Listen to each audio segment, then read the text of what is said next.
So I decided to do this as a video instead of a post, just because there's quite a lot to add to it and a lot to talk about. But pretty much there's this thing that I see a lot where clients, not only my own but other people posting in social media forums and all this other stuff, they're wondering why they're not seeing results quickly or straight away, or they're wondering like why they're comparing themselves to other people's progress, and they're like, well, why are these people getting results, or why is this person blah blah, and why am I so slow, or is this just a girl thing, or is this just an old people thing, or whatever excuse they use. And then they ask, why am I not getting results? And then like a couple of them even tackle on at the end, is this just a girl thing, or is it because I drink every weekend, or is it because I have some random cheats every now and then, or is it because sometimes every now and then I have some of my son's donut, or just anything added on the end. One of the really big things that I've also been seeing lately is Friday night drinks, or random pizza nights, or taco nights, and not accounting for it in your macros whatsoever, just adding it on, or not being able to say no to, like, so sweaty, not being able to say no to like an office lunch or something, but not knowing how to factor it in, which is why I say education is empowering. And if you have a coach, it is so crucial that you actually own up to it and tell them about it before the matter of anything, because they may teach you how to navigate around it.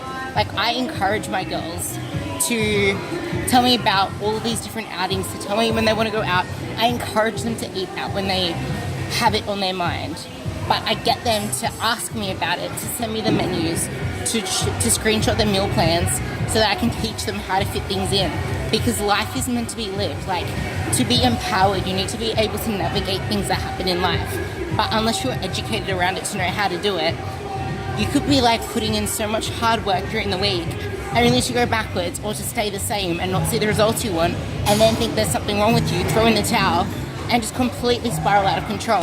So it's so important that you recognize that and you put in the steps to counteract it. So one thing that I did say to one of the girls is that it's hard for us, because if we go over our macros by like 5% or 10%, that is a larger percentage, like a larger total amount of calories than it would be for a guy that went over 5 to 10%. So it would affect us a lot more than someone on 3,000 to 4,000 calories if we're sitting on like 1,700 for weight loss. Or some people might be on 1,600 for weight loss, depending on how small and how active you are.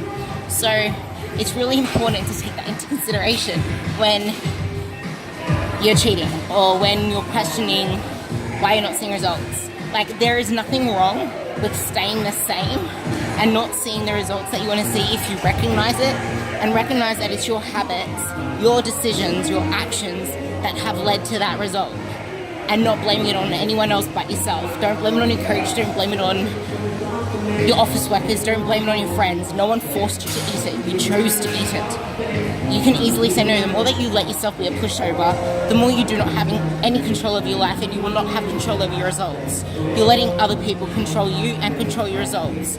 So it is so important that you do that.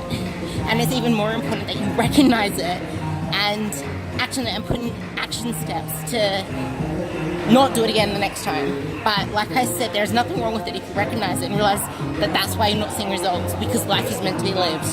There might be times where you don't see results for a while, but as long as you recognize it and don't rush the process. Because if you're going to keep rushing the process and want things now, but you're not willing to sacrifice things, you're just digging yourself a hole. So don't put any time limits to anything unless you're about to step on stage, because life is for the rest of your life. And it's something like health and fitness are meant to enhance your life, not consume you. You're not meant to be living in the gym. You're not meant to be living, obsessing over every single little number, because we are not defined by numbers. Okay? I hope that helps. And remember, don't let your weekends be your weak links or weekends. Like, it's okay to be a little bit more flexible, but you need to fit it in more. And if you don't know how to, ask your coach, ask someone, get guidance, get support. Because that's why people are out there. That's why we have our jobs, to to help you guys live a healthy lifestyle and live a healthy lifestyle, not be consumed by a healthy lifestyle, because that's not healthy anyway. It's obsessive. Mwah. Happy Friday.